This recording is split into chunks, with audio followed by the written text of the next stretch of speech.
அன்பான மாணவ செல்வங்களுக்கு வணக்கம். இன்னைக்கு நாம பார்க்க போறது வந்து இங்கிலீஷ் கிராமர்ல வந்து active voice to passive voice எப்படி மாத்துறது அப்படிங்கறத பத்தி பார்க்க போறோம். ஃபர்ஸ்ட் நம்ம வந்து ஆக்டிவ் வாய்ஸ் டு பேசிவ் வாய்ஸ்ல என்ன தெரிஞ்சுக்கணும், அது தெரிஞ்சுக்கிட்டா அந்த சென்டென்ஸ் வந்து நம்மளால மாத்த முடியும். தமிழ்ல வந்து நாம செய்வினை செயற்பாட்டு வினை அப்படின்னு படிக்கக்கூடியதான் இங்கிலீஷ்ல வந்து active voice to passive voice. இப்போ பாத்தீங்க அப்படின்னா ஃபர்ஸ்ட் நம்ம வந்து டென்ஸ் ஃபார்ம் தெரிஞ்சுக்கணும்.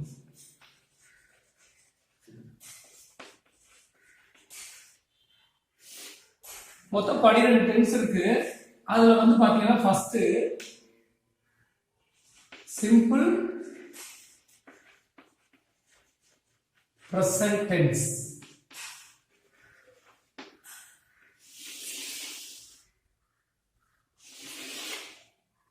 ரெண்டாவது பாத்தீங்கன்னா சிம்பிள் பாஸ்ட் டென்ஸ், தேர்ட் பாத்தீங்கன்னா சிம்பிள் ஃபியூச்சர் டென்ஸ்,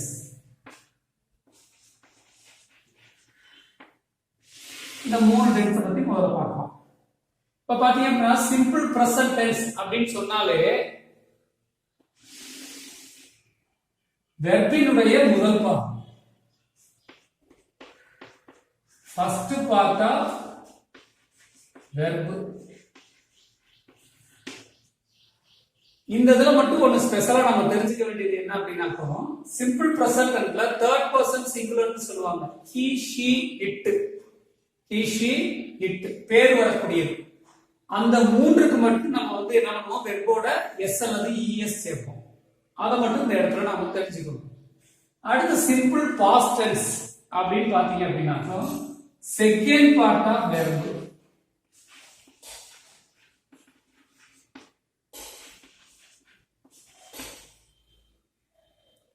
இப்போ கோ அப்படிங்கிற வெர்ப் எடுத்துக்கிட்டோம்னா அதனுடைய இரண்டாவது பாகம் என்னது, வெண்ட். அப்ப சிம்பிள் பாஸ்ட் டென்ஸ்ல வெண்ட் அப்படிங்கிறது செகண்ட் பார்ட் ஆஃப் வெர்ப். இந்த வெண்ட்டை தான் நம்ம வந்து I went, we went, you went, he went, she went, it went, they went அப்படின்னு சொல்லிட்டு நம்ம எழுதுவோம். அது சிம்பிள் பாஸ்ட் டென்ஸ். இதே சிம்பிள் ஃபியூச்சர் டென்ஸ்ல என்ன அப்படின்னு பாத்தீங்கன்னா ஷேல் அல்லது will, shall or will plus first part of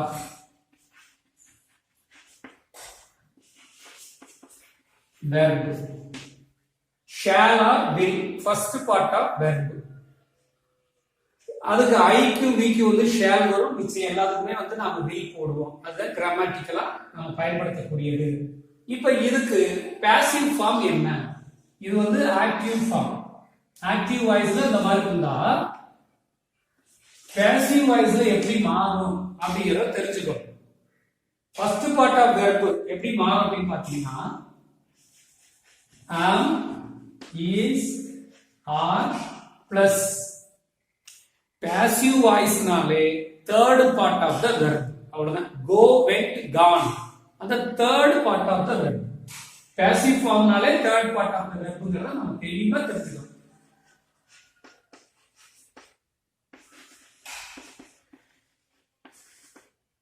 third part of verb.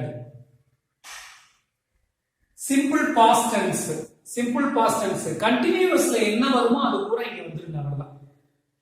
continuously என்ன வரும், was were plus ing form வரும். இங்க வந்து was அல்லது were plus third part of verb.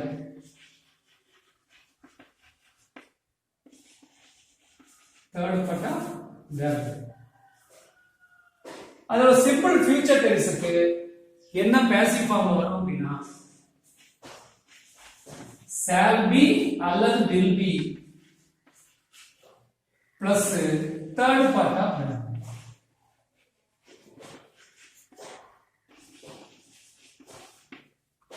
இதுதான் இந்த மூன்று டென்ஸுக்கும் ஆக்டிவ் ஃபார்ம் இருக்கும், பாசிவ் ஃபார்ம் இருக்கும். ஃபோர்த் பிரசன்ட் continuous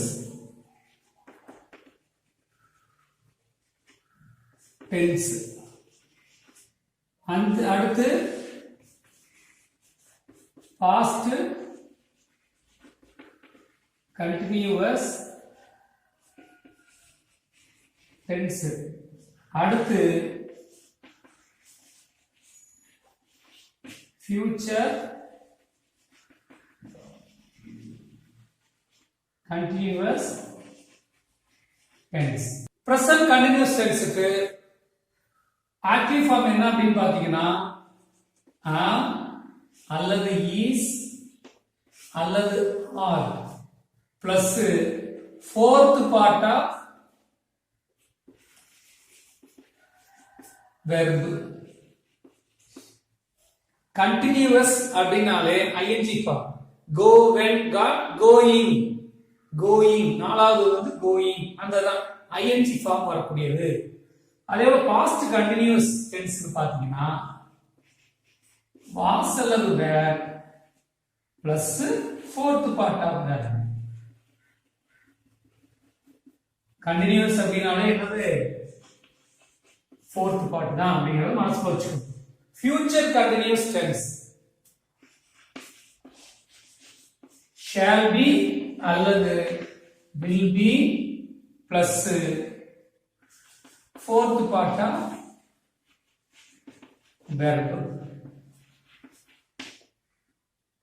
இப்போ இதுக்கு passive form என்ன? passive voiceக்கு நம்ம எழுதுறது எப்படி எழுத போறோம் அப்படின்னு பாத்தீங்க அப்படின்னா இந்த fourth part ing வருது இல்லைங்களா? fourth ஏற்கனவே தெரியும் present continuous குறிய வார்த்தை am, is, are. past continuous was, were. இதுக்கு shall be, will be. passive formனாலே third part. அப்ப continuousங்கிறதுக்கு ஒரு இது வரணும் இல்லையா? அதனால நாம வந்து என்ன பண்ண போறோம்? being சேர்க்க போறோம். அவ்வளவுதான். am அல்லது is அல்லது are plus being plus third part of verb.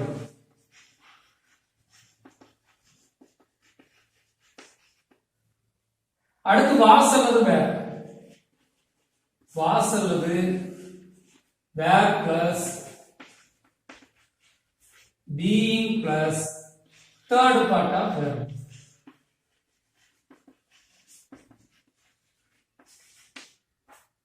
இந்த இதுக்கு வந்து passive form கிடையாது.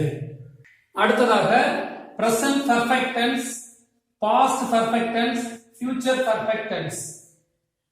இப்போ இதுல பாத்தீங்கன்னா பிரசன்ட்க்கு உரிய வார்த்தைகள் என்ன அப்படின்னு பார்த்தோம்னாக்கா பர்ஃபெக்ட்ட பொறுத்தமட்டில் have அல்லது has பிளஸ் perfect அப்படினாலே தேர்ட் பார்ட் ஞாபகத்துக்கு வந்துடும். தேர்ட் பார்ட் ஆஃப்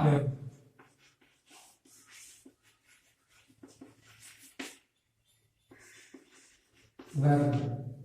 அதே போல past perfect tense, past அப்படின்னு சொல்லிட்டாலே had. perfect tense அப்படிங்கறனால third part of verb.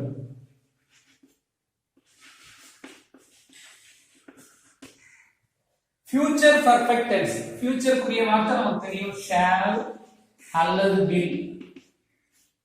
shall அல்லது will plus have. அதோட shall have, will have அப்படின்னு நம்ம சேர்த்துக்க போறோம். perfect அப்படிங்கும்போது third part of verb.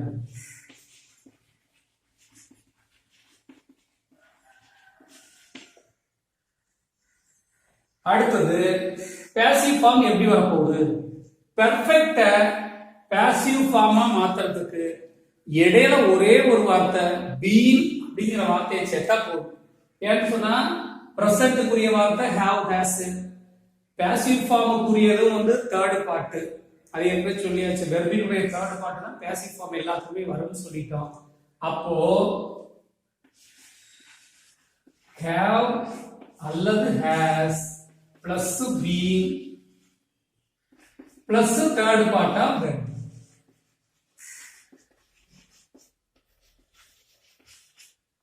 அடுத்து பாத்தீங்க அப்படின்னா had plus been plus third part of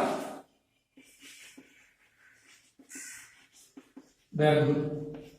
அடுத்து இங்கே அதே போலதான் shall or will plus have been plus third part of verb.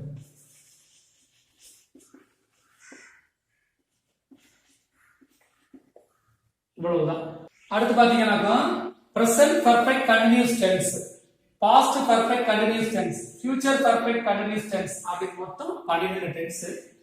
இதுல பாத்தீங்கன்னாக்கா present புரிய வார்த்தை என்னது? have அல்லது has plus perfect க்கு third part continuous க்கு என்ன வரணும்? ing form.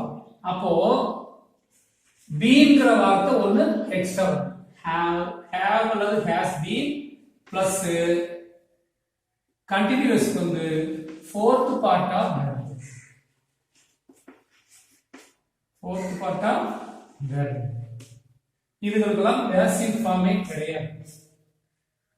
அடுத்து பாத்தீங்கன்னா had plus been plus fourth part of verb.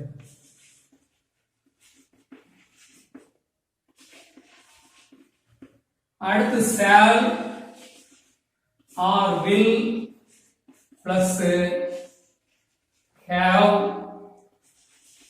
been plus fourth part of verb.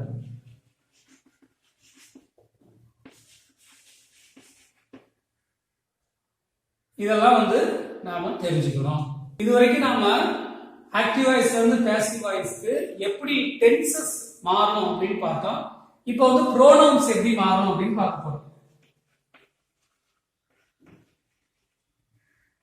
Pronouns and nouns.